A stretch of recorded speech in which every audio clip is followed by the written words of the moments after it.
Hello everyone, Fanta here, you're watching Fantavision, and today I am discussing PETA. That's right, I am discussing the non-profit organization that is supposedly protecting animals. Now, right away people might be wondering, why are you talking about PETA? That's not something that really fits into this channel. Usually talking about different corporations that are doing bad things, whether it be retail or video games, stuff like that. I haven't really covered non-profits. Maybe I should more often, but they don't normally pop up on my radar like PETA does. And I think you know why PETA has popped up on my radar. It's because they continually say bad things about video games. They're one of those organizations that believes that video games directly affect people and will make them start doing things that they normally wouldn't have to begin with. And that makes them stupid. That makes them an incredibly stupid organization. And the fact that they're supposed to be protecting animals and they're wasting all of this time and money and energy into attacking an industry that doesn't even use real life animals in any of their products. I mean, think about it. If they went after a movie for potentially endangering the life of an animal, that makes sense because that's a real animal in a real thing that you are filming. It happens. There are lots of different films that animals have been not humanely treated. Video games, that has never happened because it can't happen. I mean, I guess you could say some animals were harmed in the making of like CGI type things, but you point to one case for me when it comes to a video game and an animal being harmed. The only animals that are harmed during the making of a video game are people. The developers mainly, during crunch time, but they don't care about people. The thing is, I want to talk about their entire history with video games, at least the ones I could find. And they really do have a storied history with video games. I was shocked as to how many times and for pathetic little things that they got upset with the video game industry. So let's dive in and talk about this organization that's getting mad about virtual animals while also putting down thousands of animals on their own. Yeah, that's right.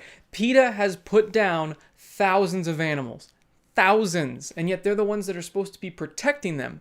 In fact, before we dive in, I gotta tell you this, just to put this into context what this organization is like, they took a little girl's puppy and put it down. That's right. And guess what? They only paid the family less than $50,000 for kidnapping their dog and putting it down. I mean, they're going to be spending a lot more than 50 grand in therapy. So the first game that they're upset about is Assassin's Creed Black Flag.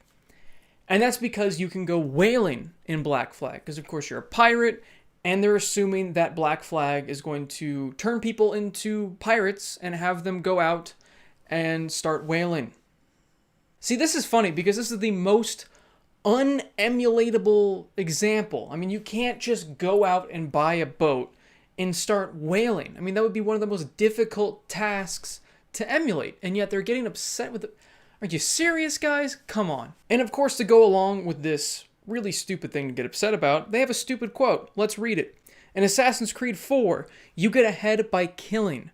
Joe Schmo, who plays this game in his mother's basement in the safety and comfort of his home, will feel a sense of accomplishment by killing this whale. The thing is that Assassin's Creed is about killing, but not about whales. It's not about whales at all. That's like a side thing. It's like barely in it at all. The main thing is killing people, but of course we've established that they don't care about that, so they're only upset about the whale part. The next game that they're upset about is Call of Duty World at War, and that's the fact that you can shoot dogs in that game. Now, I feel like there are plenty of other games that they can use as examples that are better than World at War. I'm like, yes, you do shoot dogs, but again, this is not going to make people want to go out and shoot dogs. I'm pretty sure everybody loves dogs, and you don't really have to worry, again, about somebody doing this unless they're a psychopath. I mean, no one's gonna just go shoot dogs because they played Call of Duty World at War. They're focused on killing the other people. That's where you get the points. You're just defending yourself when this dog is attacking you, and you're going to try to go get more kills. That's all you're doing in the game. And yet, for some reason, they singled out this game, except for all those other hunting games. Those are fine.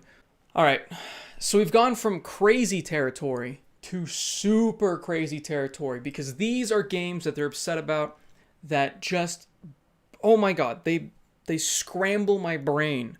They don't make any sense. It's just comical and makes their organization look like even more of a joke. Now, this isn't a video game, So technically, you're like, oh, it doesn't fit. It's not a video game. But it is a game. And that is the Warhammer tabletop game. That's right. They got upset with a tabletop game.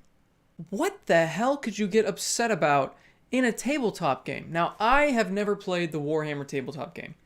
I mean, I feel like there could be animals in the game. Maybe there's horseback riders. Maybe the horses can die. I don't know. But what is it exactly that they're upset about? They are upset. They're upset over the fact that some of these plastic or metal, I think they're plastic, figures are wearing fur. They are upset that an inanimate object is wearing fake fur. That is the most nonsensical thing I think I've ever heard in my entire life. They're upset that a plastic figure is wearing plastic fur. Again, they're saying that this is somehow going to make people want to wear fur and that it's going to affect real life animals. No, pretty sure people aren't just going to go out and hunt a bear and start wearing its skin. I mean, that is absolutely ridiculous. And the thing is, they have another stupid quote to go with it. So let's go. Let's find out what they have to say. The grimdark, battle-hardened warriors are known for their martial prowess, but wearing the skins of dead animals doesn't take any skill. The funny thing is that even their quote is wrong, because I feel like it does take skill to wear fur. I mean, let's take that unit, for example. It looks like in that picture, it is wearing bear skin. Now, I just said people aren't going to go out and start hunting bears because it is a difficult thing to hunt. It's a dangerous animal. That thing could kill you.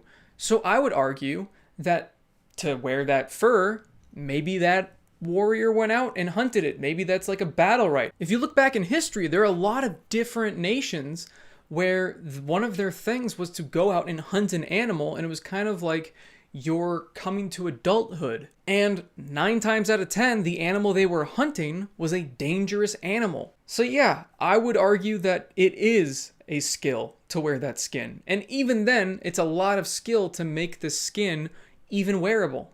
Another game that they took issue with is Pokemon Black and White 2. Now, it's for the obvious reason. But what really caught me was the fact that they waited that many games to get really upset. And they made their own game called Pokemon Black and Blue. It's so stupid. So just, they think that children are going to want to go out and fight animals because of Pokemon.